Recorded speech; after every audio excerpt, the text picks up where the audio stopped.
أعوذ بالله من الشيطان الرجيم بسم الله الرحمن الرحيم وبه نستعين ولا حول ولا قوة إلا بالله العلي العظيم الحمد لله والصلاة والسلام على المبعوث رحمة للعالمين نبينا محمد وآله وصحبه أجمعين وبعد adúpẹ́ fún ọlọ́run ọba atọrọ ìkẹ́ àti ìgẹ̀ fún sí ọlọ́run àti gbogbo àwọn aráalé rẹ̀ àti gbogbo àwọn sàhábà rẹ̀ ní àpapọ̀ láláì yọ ẹnìkankan sílẹ̀. Ìkẹ́ ọlọ́run àtọlọ ọlọ́run náà kó má yọ àwa náà sílẹ̀ títí tó fi di ọjọ́ ẹ̀san. Lónìí pẹ̀lú àṣẹ ọlọ́run èyí tí a fẹ́ ṣe lálàyé fúnra wa ó ní àlàyé nípa ọ̀rọ̀ kan nínú àwọn ọ̀rọ̀ ànábì wa Muhammad sallallahu alayhi wa sallam, èyí tí ọ̀gọ̀rọ̀ àwọn èèyàn tí wọ́n sì tú, kódà nínú àwọn èèyàn tí wọ́n sì ń pera wọn ní olùkọ́ni nípa ẹ̀sìn tí a máa ń pè ní bí àáfàá. So a rí inú wọn gan tó sì kíni o, tó sì gbólóhùn náà tó sì gbọ́yé. Ànábì wa Muhammad sallallahu alayhi wa sallam ó ní àwọn ìjọ ọ̀hún wọn ò ní yẹ̀ wọn ò ní bò lórí dáadáa, tàbí pé wọ́n máa bẹ nínú dáadáa lọ láíláí máa ajalu alifitir lóhùnkú ìgbà tí wọ́n bá ti ń yára sínú wa akharu asahur tí wọ́n sì ń pẹ́ láti ṣe kíni o, láti jẹ sààrì.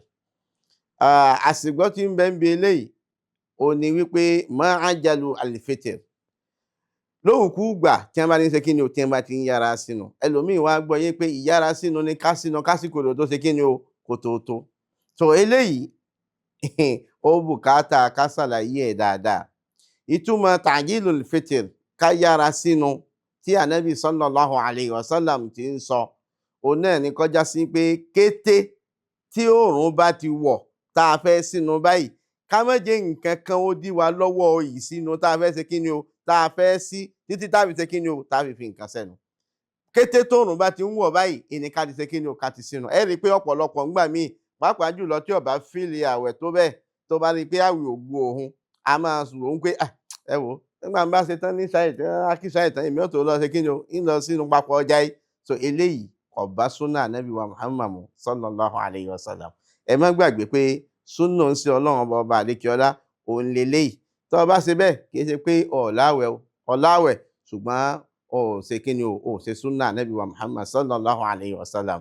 Bákan náà ìtumọ̀ ta'khiru sahur ká lọ sáàrì ká lọ lára òun náà ní pé ó jẹ sàárì ní àwọn ìparí òru, àwọn ọwọ́ ìparí sí àlìfájàrí, àwọn ibi tó súnmọ́ àlìfájàrí ní sàárì tó ṣe kíni ò tó jẹ́ súnà. Mùsùlùmí gidi ò ní jí lóru látàgò kan àbáago méjìlá àwọn kó ní ẹ wò táìmù tí mo ti jí tọ́ iná ti dáa torí olúwa rẹ̀ tún lè má jí mọ́ bá ní ìsìn kọ́ wá kí ẹ̀bà mọ́lẹ̀ kó lóun ń jẹ sí ni òun ń jẹ sàárì. Oléyìn ò má asọ́pútà súnà ó ṣe súnà ti ànábì wa Muhammad sallallahu alayhi wa sallam. Bal in tó yẹ kó o ṣe èyí tó jẹ́ ojúṣe rẹ òun náà ní kíni o, òun ní kọjá sí pé ó wo àwọn ọwọ́ parí gẹ́gẹ́ bí a ti sọ fún wa pé irú àsìkò tá a wà bíi kọ́tátò ó yẹ kí àlìfájàrí ó ti ṣe kíni o, kó ti yọ. So irú àsìkò yìí ó lè bẹ̀rẹ̀ sàárì rẹ ń jíjẹ bí aago 5 ó ti àkàrà rẹ nu, ó ti fà sẹ́yìn nu.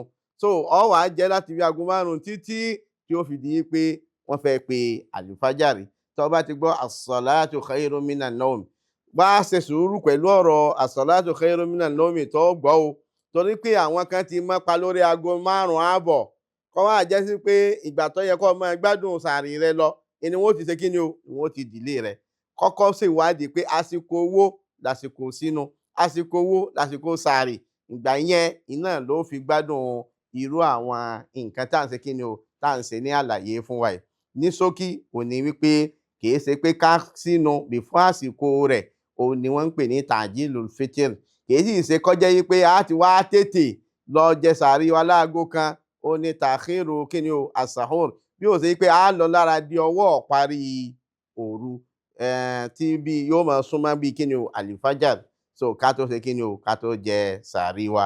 A bẹ̀ nínú àánú rẹ̀ gbogbo èyí tí a bá ṣe Ọlọ́run dákun má ṣà bá ni tẹ́wọ́ gbà á, má ṣà bá ni mú lọ sí ìyọ́nú rẹ̀, sápò ìyọ́nú rẹ̀ wọlá ìníkù rẹ̀ Ọlọ́run wọlá la ilaha illallah. Hadha wa sallallahu wa sallam ala nabiyyina Muhammad wa alihi wa sahbihi ajma'in.